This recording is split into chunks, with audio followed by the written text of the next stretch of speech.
Good morning, Chairman Griffith, Ranking Member Castor, and distinguished members of the subcommittee.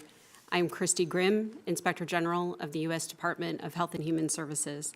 Thank you for inviting me to address how improper payments cost taxpayers billions of dollars, the steps that can be taken to reduce those improper payments in Medicare and Medicaid, and how greater investment in enforcement and oversight will better protect these programs.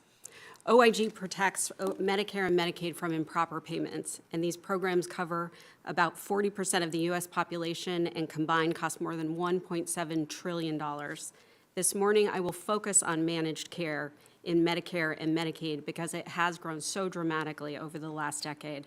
As it's grown, so too have the risks for improper payment and fraud. Operating as intended, managed care offers the promise of cost-effective, coordinated, high-quality care. However, our work shows concerning gaps between the promise of managed care and how it operates in practice. First, risks of improper payments.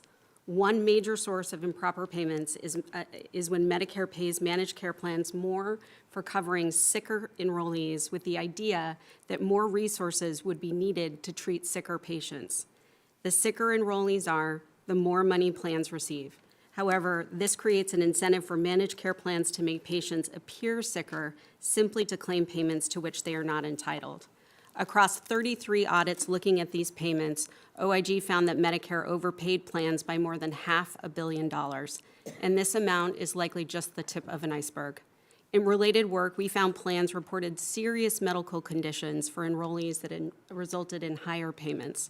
These conditions included vascular disease, chronic obstructive pulmonary disorder, congestive heart failure, and serious mental illness.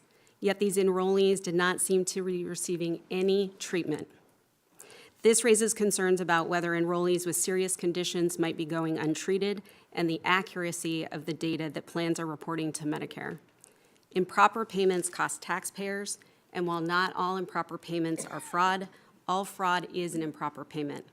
As managed care grows, we're seeing migration of fraud schemes from traditional fee-for-service to managed care.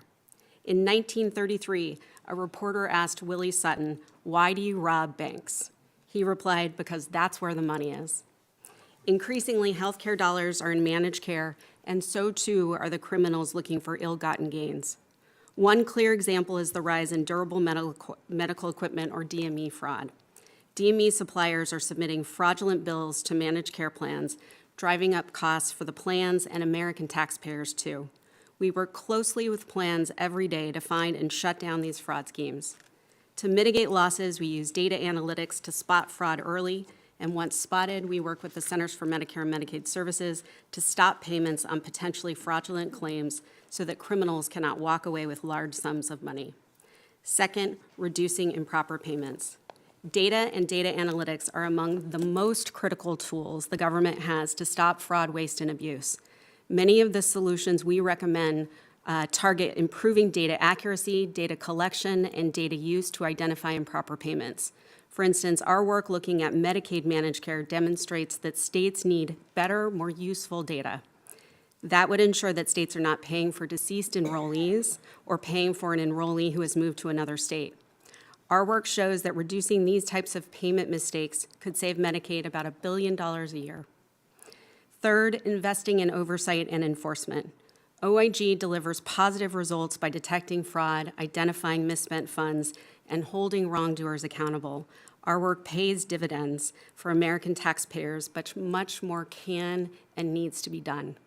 I'm committed to using our resources as efficiently and as effectively as possible to reduce improper payments and fight fraud, but we're struggling to keep up. We're unable to keep pace with the healthcare industry that has ballooned to 1/5 of the economy. The vast sums of money heighten the risk of improper payments and attract criminals. Unfortunately, we are declining 300 to 400 viable fraud cases per year because we don't have the agents to work them.